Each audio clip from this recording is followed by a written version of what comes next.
السلام عليكم ورحمة الله وبركاته. الفاتحة. أعوذ بالله من الشيطان الرجيم. الرحمن الرحيم.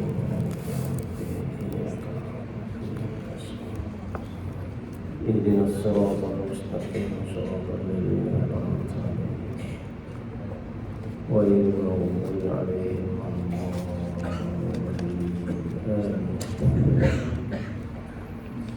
الحمد لله رب العالمين، والصلاة والسلام على أشرف الأنبياء والمرسلين وعلى آله وأصحابه أجمعين. قال رب اشرح لي صدري ويسر لي أمري واحلل عقدة من لساني يفقهوا قولي. سبحانك لا علم لنا إلا ما علمتنا إنك أنت العليم الحكيم. ولا حول ولا قوة إلا بالله العلي العظيم. اللهم لا سهل إلا ما جعلته سهلا وأنت تجعل الحزن والصعب إذا شئت سهلا يا رب العالمين. أما بعد. Alhamdulillah, malam ini dapat kita sambung bacaan kitab Al-Wafi Syarh Hadis Fathul Nawawi rahimahullah. Jadi kita sambung ke surat 375. Masih lagi pada hadis yang ke-28. Tajuk melazimkan pengamalan sunnah dan menjauhi bid'ah. Tajuknya ciri-ciri penasihat yang berjaya. Penulis kita memberi terjemahan penasihat ataupun da'i ataupun pendakwah. Jadi sini boleh kita kata sebagai ciri-ciri pendakwah ataupun da'i yang berjaya. Agar sesuatu nasihat dan peringatan itu meninggalkan kesan yang membangkitkan jiwa yang lalai dan hati yang mati, maka hendaklah ada pada diri dan perkataan si penasihat, yakni pendakwah ataupun da'i itu ciri-ciri yang berikut. Jadi ini sambungan daripada perbincangan yang lepas. Perbincangan yang lepas berkaitan dengan kesan mau'izah ataupun kesan nasihat ataupun ceramah, kuliah, dakwah dan sebagainya yang disentuh daripada segi cara ataupun kaedah penyampaian yang disampaikan oleh seseorang itu. Jadi malam ini kita tengok pula kepada diri pendakwah ataupun diri da'i itu sendiri. Bagaimana sifat yang mesti ada pada seorang da'i ataupun pendakwah supaya apa yang ia sampaikan nanti itu boleh memberi kesan kepada orang yang mendengar. Sebab di sini dia seorang pendakwah ini dia berdepan dengan hati-hati manusia. Jadi seolah dia nak perbaiki hati manusia. Ibarat seorang doktor, dia berubah fizikal dia, penyakit-penyakit yang berkaitan dengan pesakit tersebut. Adapun pendai, pendakwah ataupun disebut sini penasihat, dia berhadapan dengan manusia yang ada penyakit juga, tapi penyakit yang melibatkan penyakit rohani yang melibatkan hati. Sudah tentu benda ni rumitlah, payah juga. Sebab itu dalam perbincangan ini dia nak tengok bagaimana seorang pendai, seorang penasihat, seorang pendakwah itu memiliki ciri-ciri yang menyebabkan orang yang mendengar saat ini apa ni mad'u saat ini mendapat kesan yang besarlah kepada diri mereka. Jadi yang pertamanya hendaklah beriman. Sebenarnya paling tepat terjemahan dia hendaklah yakin. Hendaklah yakin. Kena berhati sikitlah sebabnya mungkin penterjemah ni dia tengok kepada zahir perkataan dalam nas buku ni sebenarnya berasal dalam buku teks bahasa Arab hendaklah yakin dengan perkataannya. Iman itu sendiri memberi maksud yakin. Yakin, yakni confident lah dengan perkataannya dan terkesan dengannya serta kegairahannya, agar perkataannya itu sampai ke dalam jiwa orang-orang yang mendengar, manakala mereka pula merasa berpada dengannya. Merasa berpada dengannya ni maknanya memuaskan hati pendengar tadi. Jadi di sini salah satu ciri dan sifat yang ada pada orang yang nak bercakap sini ataupun seorang pendakwah, seorang dakmi sini, kita sebut sebagai keyakinan diri dia lah. Keyakinan, bukan setakat keyakinan diri, maknanya dia yakin dengan apa yang dia sebut tadi, dengan penuh confident. Yakin perkataan yang disebut tadi, maknanya dia mempunyai kefahaman lah. Sebab tu dalam kitab Usul Dakwah karangan Dr. Abdul Qadir Zaidan, dia ada sebut berkaitan dengan persiapan yang mesti ada pada seorang dai atau pendakwah. Yang pertamanya disebut sebagai al-fahmud daqiq. Al-fahmud daqiq itu maknanya kefahaman yang mendalam, yang betul-betul tentang apa yang dia nak sampaikan. Disebut di situ cabaran dia al-ilmu lah. Al-ilmu qabla al-amal. Maksudnya seorang pendakwah itu mesti menguasai ilmu dan juga menguasai pemahaman yang mendalam tentang ilmu yang dia nak sampaikan. Maknanya apabila ada keyakinan, maka sebutan dia sini akan disebut dengan sebutan yang jelas dan betul lah. Tidak gagap. Tidak gagap. Biasa kalau kita tidak yakin, seseorang yang tidak ada keyakinan itu mungkin dia gagap. Sebutan dia sini teragak-agak. Semuanya ini tampak pada dialeknya dan getaran suaranya, dan di dalam keadaan perubahan air dan mimik mukanya. Maknanya dia menjiwai. Dia sebut sesuatu saya dengan penuh hati, sepenuh hati, menjiwai apa yang dia sebut. Pada apa ni Dr. Abdul Qadir sebut al-fahmud daqiq, itu dia pemahaman secara mendalam. Gitu. Air muka baginda sallallahu alaihi wasallam ketika memberikan nasihat dan peringatan. Jabir bin Abdullah radhiyallahu anhu berkata, kana an-nabiy sallallahu alaihi wasallam idza khataba wa zakara as-sa'ata ishtadda ghadabuhu wa 'ala sawtuhu wa ihmarrat 'aynahu ka'annahu munziru jayshin yaqulu sabbahakum wa massakum. Ini dia cerita kaitan dengan bagaimana sifat yang ada pada diri Nabi kita SAW sewaktu dia menyampaikan sesuatu nasihat, peringatan, ceramah, khutbah dan sebagainya. Sebagaimana yang kita ketahuilah, penyampaian dakwah secara tabligh ini banyaklah. Ada antaranya yang kita sebut dengan lepas khutbah, ceramah, kuliah, seminar, semua diskusi, dan termasuk di situ juga penulisan. Penulisan itu termasuk di bawah jenis at-tabligh bil qawl, penyampaian secara pengucapan, penulisan. Sebab berlaku dalam sejarah Nabi kita SAW, Nabi menghantar surat kepada raja-raja di sekitar bumi tanah Arab waktu itu, Raja Rom, Najasyi dan sebagainya itu. Nabi kita mengutuskan surat. Di situ ada ulama sebut ia merupakan satu bentuk dakwah secara al-qawl, perkataan, walaupun ditulis. Sebab dia sana dia telah menulis apa yang ingin disampaikan.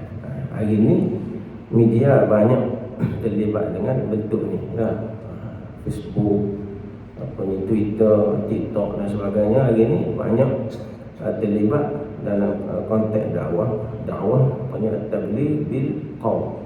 Sebab itu semua kemudahan ini, media massa ataupun disebut medsos ni tidak salah selagi mana kita gunakan dia, kita gunakannya di jalan dakwah, untuk berdakwah ke arah kebaikan. Kalau salah hari ni dia dakwah juga, dakwah ke jalan yang tidak baik, dan pendedahan aurat dan sebagainya, berita-berita palsu, penipuan, menyebabkan berlakunya kegusaran dalam masyarakat dan sebagainya. Sepatutnya benda itu digunakan untuk dakwah di jalan Allah Subhanahu wa taala. Maka di situ akan dapat pahala. Tapi sebaliknya kalau dia guna benda itu untuk di jalan selain jalan Allah Taala, dapat dosa pula. Maknanya Islam ni tidak menolak suatu kemudahan misalnya sains teknologi yang berupa media massa ini tidak tolak.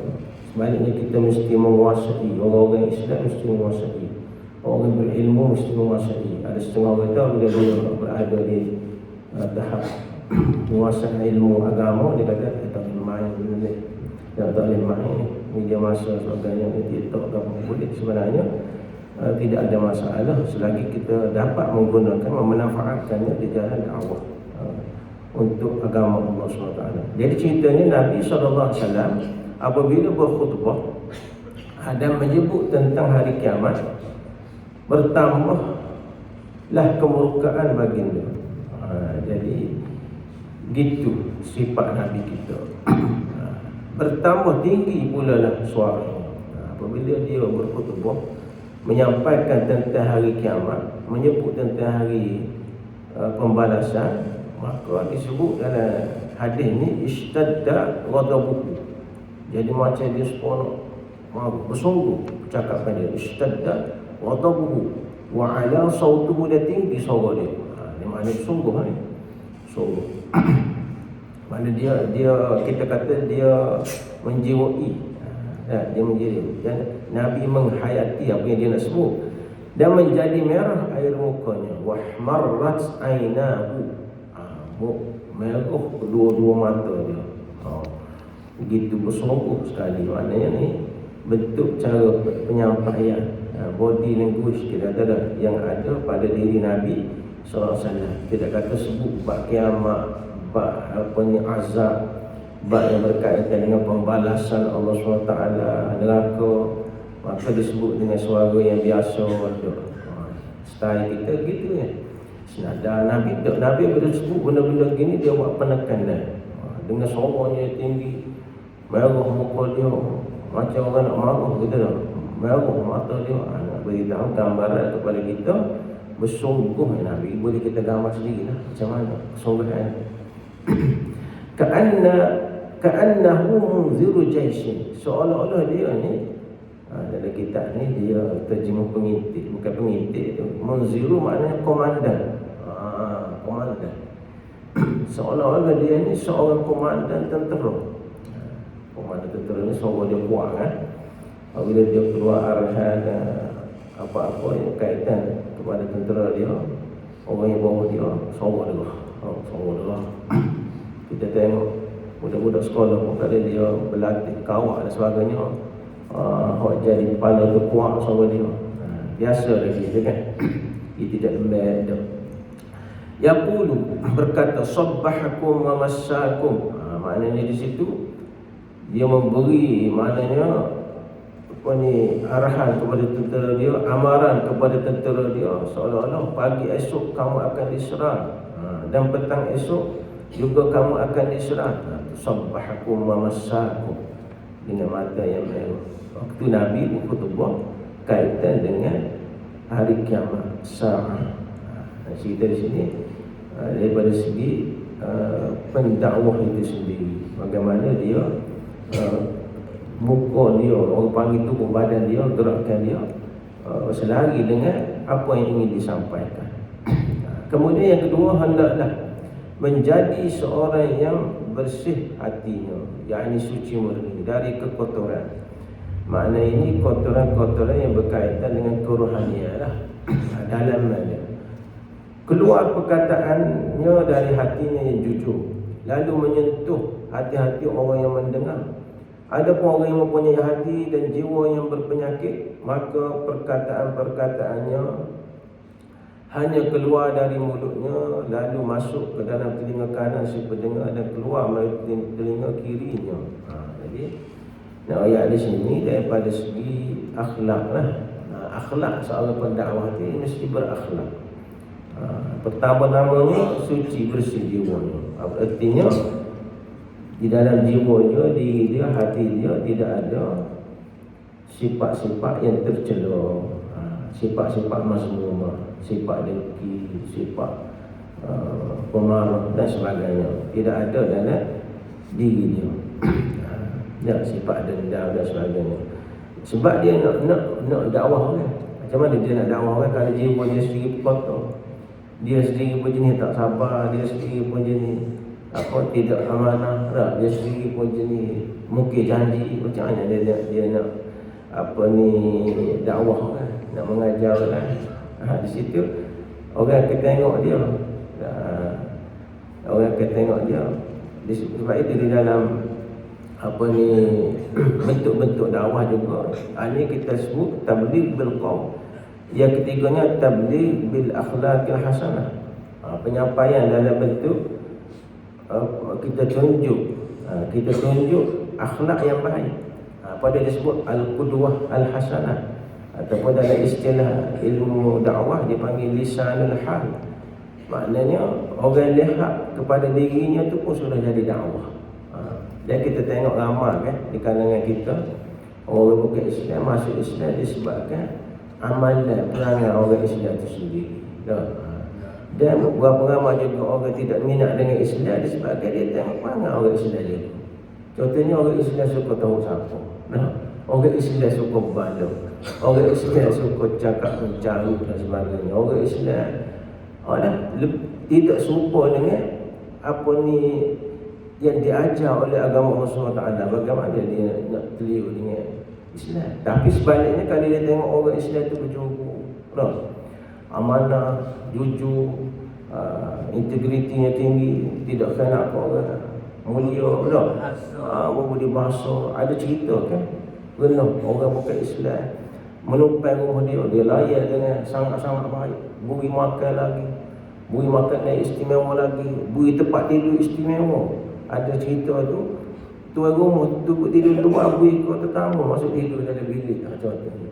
Jadi menyebabkan orang yang non-Muslim tadi bukan Islam tertarik. Dia kata macam ni ke orang Islam. Dia tak ceramah pun, dia tak ajak pun, dia tidak pernah royak pun masuk dalam Islam macam ni tak.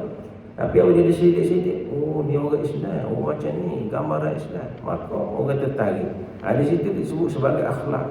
Maka sebagai seorang pendakwah mesti bersihkan hatinya dari segala kekotoran tadi. Kekotoran maksudnya kekotoran jiwa dan hati dia. Jadi apabila bersih jiwa, bersih hati, maka pakaian pun sudah tentu akan bersih. Piyah dia pun bersih, kasut dia pun bersih. Kadang-kadang pendakwah pun piyah jadi seperti sawu.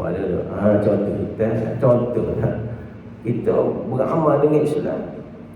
Title kita ni title orang agama tu, tiba-tiba orang tengok pihak tu seperti sawu. Belilah di hukum banyak dan pihak muat comel tak atas kepala kan.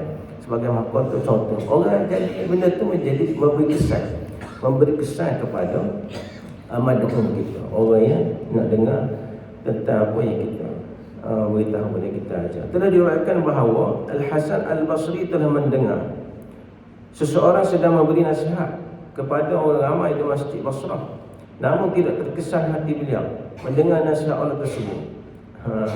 Hasan Basri dia pernah dengar. Hasan Basri ni ulama besar di Basrah. Dia orang sangat hebat. Tapi dia pernah duduk dalam sebuah masjid Basrah tu, dia dengar ada orang mengajar juga.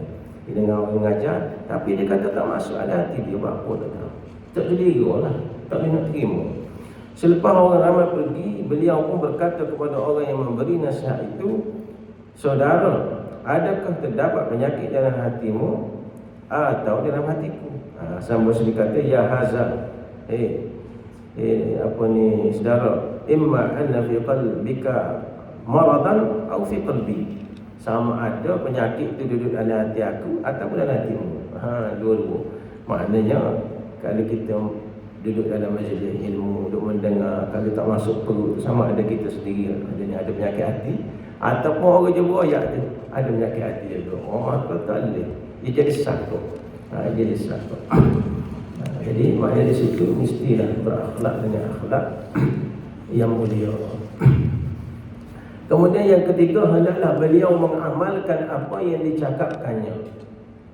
Mengamalkan apa yang dicakapkannya. Ini kita sebut selalu orang sebut mengota apa yang dikata. Justru orang yang telah mendengar percakapannya yang fasih dan baligh tadi, itu akan melihat amalan-amalannya. Ini satu hal juga. Walaupun ada kaedah menyatakan jangan tengok apa yang dia buat, tapi tengok apa yang dia kata dah. Tapi di sini ada kaitan yang sangat besar di antara amalan si pendakwa sana dalam memberi kesan ataupun tidak kepada madhab mulia. Jika amalan-amalannya mengikuti apa yang telah diperkatakannya, mereka akan mengikut dan mencontohinya. Sebaliknya, jika mereka mendapati ini khabar dari rupa, mereka akan menyiarkannya dan berpaling darinya. Tadi diperkatakan bahawa barang siapa memberi nasihat dengan kata-katanya, akan hilang perkataannya. Maknanya di situ sia-sialah bicaranya. Gitu. Maknanya barang siapa yang memberi nasihat ataupun menyampaikan dakwah melalui ucapan dia, yang diperkatakannya itu akan sia-sia perkataannya. Dan barang siapa memberi nasihat dengan amalan perbuatannya, maka anak panahnya akan mengenai sasarannya. Yang ini tepat mengenai sasaran. Maksudnya di sini bahawa kalau royak saja tak buat, maka sia-sia lah ucapan dia. Tapi kalau dia sertakan dengan perbuatan, dengan amalan, dia sendiri buat, maka lebih berkesan. Cukuplah ancaman kesesatan dari Allah ke atas mereka yang mempunyai sifat sedemikian.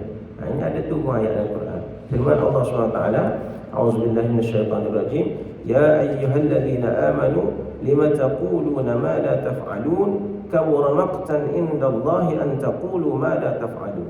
Maksudnya, wahai orang-orang yang beriman, mengapa kamu memperkatakan apa yang tidak kamu melakukannya? Amat besar kebencian di sisi Allah SWT kamu memperkatakan sesuatu yang kamu tidak melakukannya.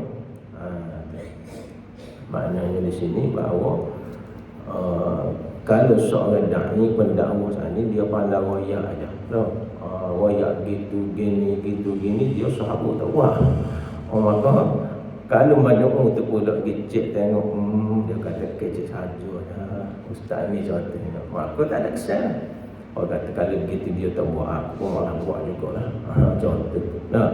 Ini di sini berlaku di zaman Nabi kita sallallahu alaihi wasallam. Satu ketika, satu masa diceritakan bahawa berkumpullah sahabat-sahabat Nabi ni, mereka pun bercakap-cakap. Mereka kata, tak ada dah kau perintah Allah Ta'ala hak lain, amalan-amalan hak Allah Ta'ala suka, hak kita kena buat, tak ada dah kau. Mana dia minta tambah lagi amalan. Dia kata kalau ada kita nak pakat buat ni. Gitulah saudaranya. Lalu diceritakan turunnya perintah jihad. Jihad. Allah Ta'ala memfardukan jihad. Apabila Allah Ta'ala memfardukan jihad, ramai di kalangan orang Islam itu benci kefarduan jihad. Sebab apa? Jihad ni melibatkan nyawa. Apabila pergi perang, mati. Jadi ramai di kalangan orang yang beriman saat ni, orang Islam waktu tu benci. Ada turun ayat ni. Turun ayat ni maknanya dulu minta Allah Ta'ala waktu mari amalan-amalan yang terbaik yang boleh kamu buat. Ahabbul a'mal ila Allah, di antaranya al-iman billah, dan di antaranya al-jihad fi sabilillah. Tiba-tiba dia kata mu tak buat, bahkan mu benci. Sebab tu ayat ni, lima taquluna ma la taf'alun, apa mu kata sedang mu tak buat. Maka Allah Ta'ala kata kabura maqtan indallah, benda ni sangat dibenci oleh Allah Subhanahu Wa Ta'ala, kamu berkata sedangkan kamu tidak buat. Jadi kalau ni boleh memberi kesan dalam uslubul dakwah, dalam uslubul dakwah. Dan sebenarnya dosa bagi orang yang berkata sesuatu mengajak orang tentang kebaikan, ajak orang buat baik tapi dia tidak buat, sebaliknya dia sendiri tidak buat, ataupun melarang orang buat dosa sebaliknya dia sendiri buat dosa, sangat besar balasannya di sisi Allah SWT di hari akhirat nanti. Ada satu hadis Nabi SAW diceritakan oleh Usamah bin Sa'id bin Harisah radhiyallahu anhu. Dalam satu hadis disebut, dia kata dia pernah mendengar Nabi kita sallallahu alaihi wasallam bersabda, yu'ta bir-rajuli yawmal qiyamati fa yulqa fin nar. Dia kata di hari akhirat dibawa datang oleh malaikat, kemudian dicampur ia ke dalam neraka. Fa yulqa fin nar fatandaliqu aqtabu batnihi, lalu terburai pecah perut dia.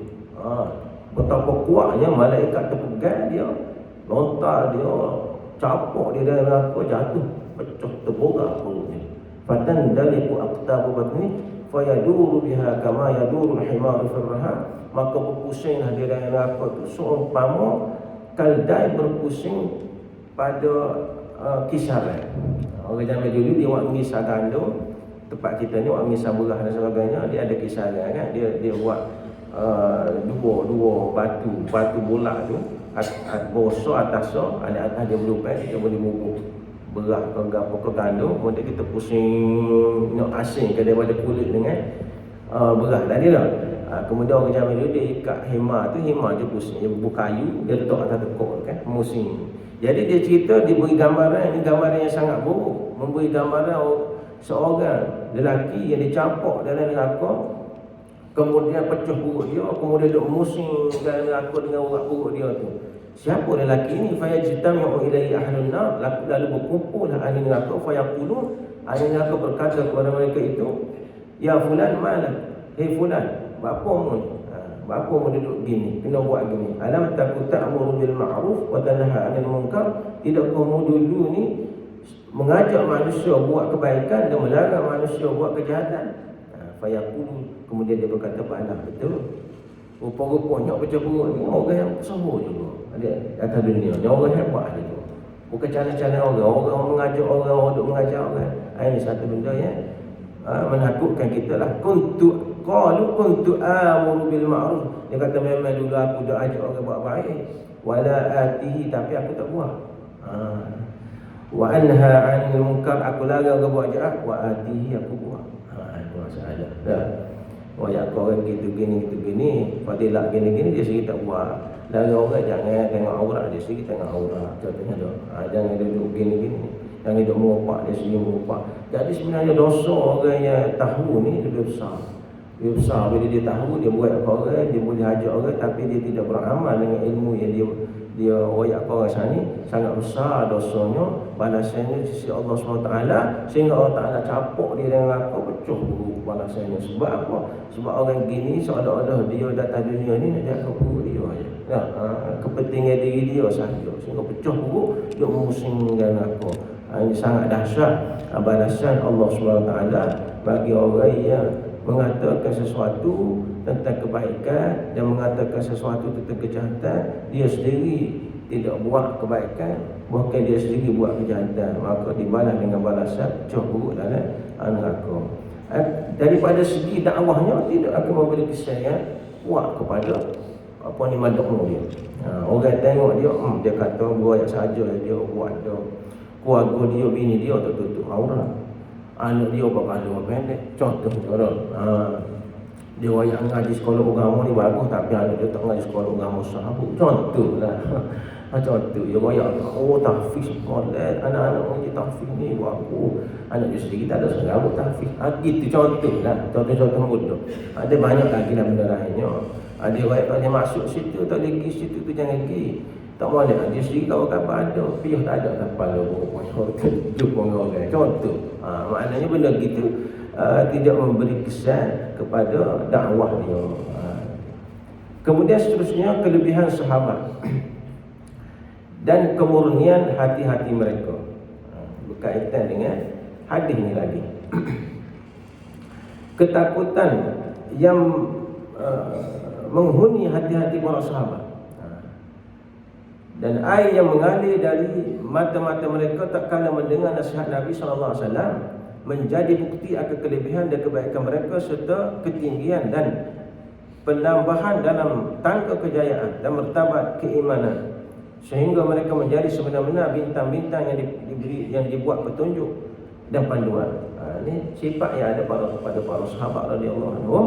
Apabila dia mendengar sesuatu ayat Allah SWT, ceramah ke, kuliah ke, tazkirah ke, yang menjentik jiwa mereka, lalu mereka cepat mengalirkan air mata, menangis, menyentuh jiwa dia.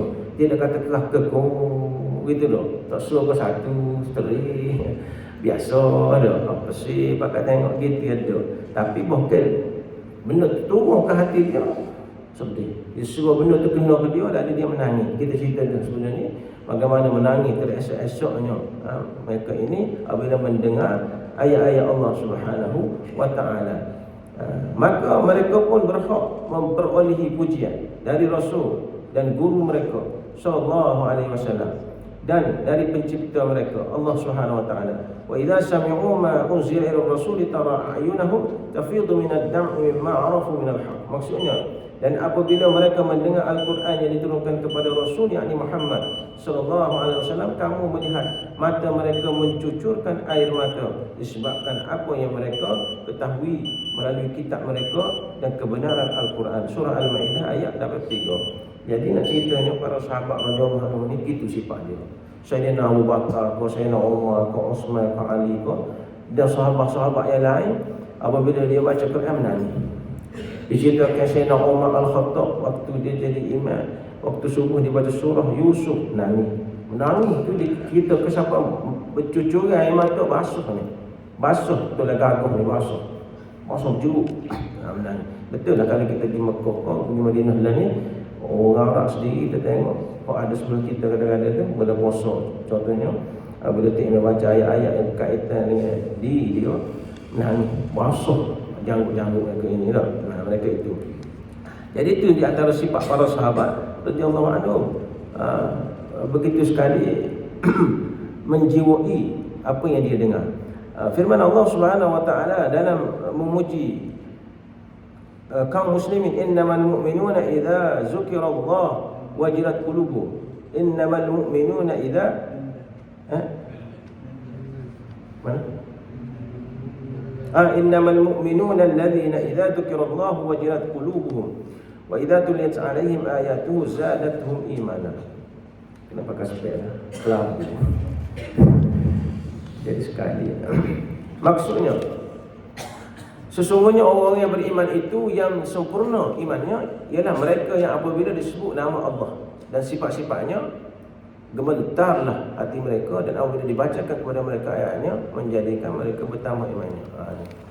Sebab itulah ada satu hadis Nabi SAW, Nabi cerita, kita pernah dengar 7 golongan yang akan mendapat naungan aras di akhirat. Salah satunya rajulun zakarallaha khalian fafadat ainahu, seorang lelaki yang mengingati Allah. Zakarallah, setengah ulama kata qiraatul Quran, baca Quran.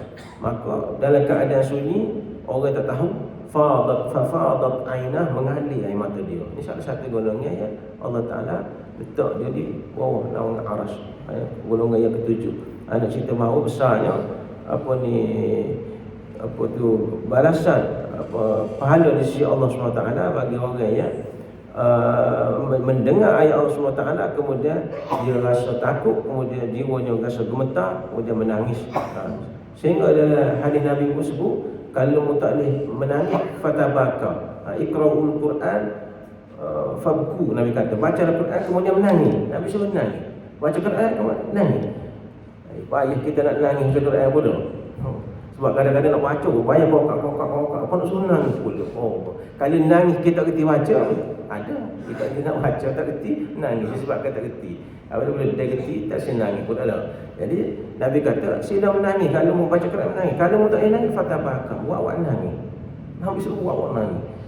Kali kalau ada bawang merah, ambil bawang merah menangis.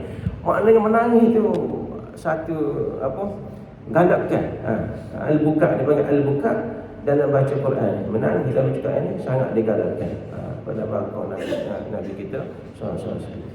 Jadi itulah maknanya Mubakarah kaitan tadinya berkaitan dengan ciri pendakwah yang berjaya, kemudian bagaimana kelebihan orang yang menangis ketika mendengar ayat Quran atau baca Quran akan diberi balasan oleh Allah SWT dari akhirat nanti, di mana air mata dia ni boleh memadam api neraka Allah SWT di akhirat nanti.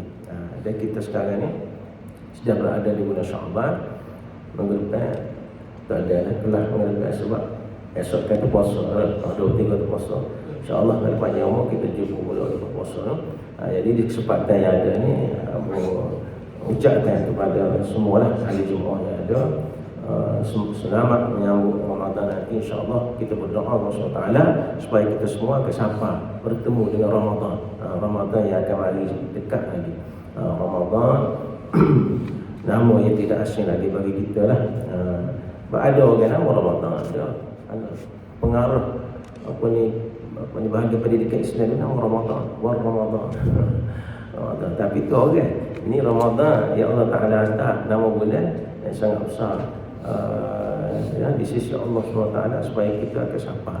Dan kita selalu berdoa semenjak bulan Rajab lagi, Allahumma barik lana fi Rajab wa Sya'ban wa ballighna Ramadan. Dan ya Allah barik lana fi Sya'ban wa ballighna Ramadan. Ya Allah berkatilah kami di bulan Sya'ban dan sampaikan kami sehingga kami bertemu dengan bulan Ramadan, insya-Allah. Sebab bulan itu kita panggil, kita kata bulan gedung pahala.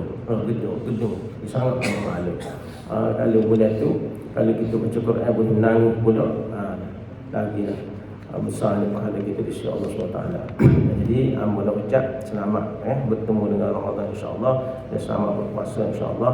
Dan semoga kita tergolongan orang yang akan meningkatkan amal ibadat kita di bulan Ramadan nanti. Upgrade. Kalau sebelum ni kita boleh baca banyak ni Quran, kita tambah lagi. Sebelum ni kita boleh buat amal banyak ni, kita tambah lagi. Dah amal wajib itu dah, amal sunat, sembahyang sunat dan sebagainya. Setelah kita bertahun-tahun mana ada ilmu, tahu benda ni macam ni, tunggu lagi amalan kita, tindakan kita nak buat, insya-Allah.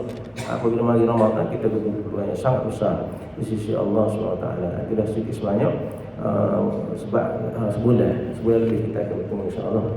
Mudah-mudahan apa yang kita pelajari akan diberi keberkatan oleh Allah SWT.